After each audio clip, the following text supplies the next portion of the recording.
Hi friends, moms വേൾഡിലേക്ക് എല്ലാ കൂട്ടുകാർക്കും സ്വാഗതം. അപ്പോൾ ഇന്ന് നമുക്ക് നല്ല അടിപൊളി ടേസ്റ്റിലുള്ള ഒരു വെണ്ടയ്ക്ക കിച്ചടി ഉണ്ടാക്കുന്നത് എങ്ങനെയാണെന്ന് നോക്കാം.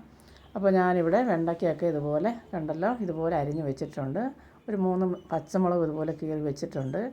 അപ്പോൾ നമുക്കൊരു ചീനച്ചട്ടി അടുപ്പത്ത് വെച്ചതിന് ശേഷം അതിലേക്ക് വെളിച്ചെണ്ണ ഒഴിച്ച് കൊടുക്കുക. വെളിച്ചെണ്ണയിൽ തന്നെ ഇത് വറുത്ത് കോരിയെടുക്കാൻ ശ്രമിക്കുക. അതാ നല്ല ടേസ്റ്റ് വെളിച്ചെണ്ണയാകുമ്പോൾ കേട്ടോ. മറ്റേ സൺഫ്ലവർ ഓയിലോ മറ്റോ ഓയിലോ അത്രയും ടേസ്റ്റ് ഇല്ല. അപ്പോൾ ഇനി നമുക്ക് ഈ വെണ്ടയ്ക്കയെല്ലാം ഇതുപോലെ ഒന്ന് വറുത്ത് കോരി മാറ്റാം. ഒരുപാട് കരിഞ്ഞു പോകരുത്. അപ്പോൾ എണ്ണ ഒന്ന് ചൂടായതിന് ശേഷം നോർമൽ ചൂടിൽ വെച്ചിട്ട് നമുക്ക് ഇതുപോലെ വറുത്ത് കോരിയെടുക്കാം. ഒരുപാട് തീ കൂട്ടി കുറച്ചും വെക്കരുത്. കുറച്ച് പിന്നെ ഈ വെണ്ടയ്ക്ക അങ്ങനെ വിഴുവിടാന്ന് ആയി പോകത്തില്ലേ. അപ്പോൾ ഒന്ന് നല്ല എണ്ണ ചൂടാവണം കേട്ടോ. അപ്പോൾ ഇനി ഞാൻ ബാക്കിയുള്ളത് അതുപോലെ എല്ലാം വറുത്ത് കോരി എടുക്കുന്നുണ്ട്. അപ്പോൾ ഇതെല്ലാം ഇപ്പോൾ വറുത്ത് മാറ്റിയിട്ടുണ്ട്. അപ്പോൾ ഇതൊക്കെ എണ്ണ ഒന്നും പറയാനില്ല. ഇപ്പോൾ നമ്മുടെ വീട്ടിലിപ്പോൾ 2 പേരായിരിക്കാം, ചില വീടുകളിൽ 5 പേര് കാണും, 10 പേരുള്ള വീടുകളുണ്ട്. അപ്പോൾ അവരവരുടെ ആവശ്യത്തിനനുസരിച്ച് കൂട്ടുകയും കുറയ്ക്കുകയൊക്കെ ചെയ്യുക. ഇപ്പോൾ നമുക്ക് ഇനി ഇതിന് വേണ്ടിയിട്ട് ഒരു അരപ്പ് തയ്യാറാക്കാം. ഞാൻ 2 പച്ചമുളക് ഇട്ട് കൊടുത്തിട്ടുണ്ട്. അതിലേക്ക് തേങ്ങ, അതുപോലെ തന്നെ ഒരു 1/2 ടീസ്പൂണ് കടുക്, 1/2 ടീസ്പൂണ് നല്ല ജീരകം മുഴുവനല്ല, ഞാൻ പൊടിയായിട്ടേക്കുന്നത്, 2-3 ചുവന്നുള്ളി. ഇനി നമുക്കിതൊന്ന് ഒരു 2 കറിവേപ്പിലയും കൂടെ ഇട്ട് ഒന്ന് അടിച്ചെടുക്കുക. നല്ല ഫൈൻ പേസ്റ്റായിട്ട് തന്നെ അടിച്ചെടുക്കുക. എന്നിട്ട് ഇതൊരു മൺചട്ടിയിലേക്ക് മാറ്റിയതിന് ശേഷം അതിൽ ഒരു 2 കറിവേപ്പില ഇട്ട് നമുക്കിതൊന്ന് ആവശ്യത്തിന് വെള്ളം ഒഴിച്ചൊന്ന് ഇളക്കി യോജിപ്പിച്ചതിന് ശേഷം ഉപ്പൊക്കെ ഇട്ട് കൊടുത്ത് നമുക്ക് ആവശ്യത്തിനുള്ള ഉപ്പും കൂടെ ഇട്ട് കൊടുക്കണം. എന്നിട്ടിതൊന്ന് അടച്ച് വെച്ച് വേവിക്കണം. തേങ്ങ നല്ലപോലെ ഒന്ന് വെന്ത് കിട്ടണം. ഇപ്പം തന്നെ തിള വന്ന് തുടങ്ങിയിട്ടുണ്ട്. അപ്പോൾ ഉപ്പൊക്കെ ഇട്ട് കൊടുക്കുക ആവശ്യത്തിനുള്ളത്.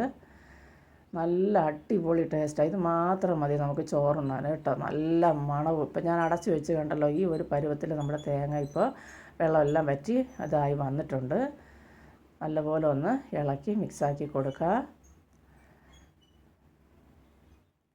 ഇപ്പോൾ ഉപ്പ് ഇച്ചിരി കുറവായിരുന്നു, അതുകൊണ്ട് ഞാൻ ഒരിച്ചിരി ഉപ്പ് കൂടെ ഇട്ട് കൊടുത്തു. ഇനി നമുക്ക് ഈ ഫ്ലെയിം ഒന്ന് ഓഫ് ചെയ്യണം. തീ ഒന്ന് ഓഫ് ചെയ്ത് വെക്കാം. എന്നിട്ട് ഇതൊന്ന് തണുത്തതിന് ശേഷം നമുക്ക് വെണ്ടയ്ക്ക അതിലേക്ക് ഇട്ട് കൊടുക്കാം. വെണ്ടയ്ക്ക ഇട്ട് കൊടുത്ത് അതെല്ലാം നല്ലപോലെ ഒന്ന് മിക്സ് ആയതിന് ശേഷം ആവശ്യത്തിനുള്ള തൈരും കൂടെ നമുക്ക് ഒഴിച്ചു കൊടുക്കാം. കണ്ടല്ലോ, അപ്പോൾ നല്ല അടിപൊളി ടേസ്റ്റാണ് കേട്ടോ. ഇത് മാത്രം മതി നമുക്ക് ചോറുണ്ണാൻ. മാങ്ങാച്ചാറുണ്ടെങ്കിൽ ഏറ്റവും എന്താ പറയാനാ, അതിൻ്റെ രുചിയൊന്നും പറയണ്ട. മാങ്ങാച്ചാറും വെണ്ടയ്ക്ക കിച്ചടിയും സൂപ്പർ ടേസ്റ്റാണ്. ഇനി നമ്മൾ വറുത്ത് കോരിയിൽ ബാലൻസ് എണ്ണ ഉണ്ടായിരുന്നല്ലോ, ആ എണ്ണ തന്നെയാണ് ഞാൻ എടുത്തേക്കുന്നത്. അത് നമുക്ക് താളിപ്പ് തയ്യാറാക്കാം. അപ്പോൾ അതിനായിട്ട് എണ്ണ വെച്ചു. അതിലേക്ക് നമുക്ക് കടുകിട്ട് കൊടുക്കുക. ഒരു 3-4 ചുവന്നുള്ളി ആവശ്യത്തിനനുസരിച്ച് ഇട്ട് കൊടുക്കുക. ഒത്തിരി ഉള്ളി വേണം, എന്നാലും ഒരുപാടായാൽ കൊള്ളത്തില്ല. അപ്പോൾ ഞാനൊരു 3 എടുത്തിട്ടുണ്ട്, ചെറുതായിട്ട് നൈസായിട്ട് അരിഞ്ഞ് വെച്ചിട്ടുണ്ട്. അത് നമുക്കിതിലേക്ക് ഇട്ട് കൊടുത്തതിന് ശേഷം ഒന്ന് മൂത്ത് വരട്ടെ. അതിലേക്ക് കറിവേപ്പിലയും ഉണക്കമുളകും ചേർക്കാം. പക്ഷേ ഉണക്കമുളക് ഇല്ലായിരുന്നതുകൊണ്ട് ഞാൻ ചേർത്തില്ല കേട്ടോ. അപ്പോൾ ഇനി നമുക്ക് ഈ താളിപ്പ് നമ്മുടെ വെണ്ടയ്ക്ക കിച്ചടിയിലേക്ക് ഒഴിച്ചു കൊടുത്ത് ഒരു 5 മിനിറ്റ് അങ്ങൊന്ന് അടച്ച് വയ്ക്കുക. ഉടനെ നമ്മളിത് ഇളക്കി കൊടുക്കണ്ട. ഒരു 5 മിനിറ്റ് അങ്ങനെ ഒന്ന് അടച്ച് വെച്ചതിന് ശേഷം 5 മിനിറ്റ് കഴിഞ്ഞ് നമുക്ക് തുറന്ന് നോക്കാം. അപ്പോൾ നല്ല മണമാണ് കണ്ടല്ലോ. ഇനി നമുക്ക് വേണമെങ്കിൽ ഇളക്കി യോജിപ്പിച്ച് കൊടുക്കാം. കണ്ടോ, ഇനി ഇളക്കി യോജിപ്പിച്ച് ഇനി നമുക്ക് ഉപയോഗിക്കാം. അടിപൊളി ടേസ്റ്റാണ് കേട്ടോ.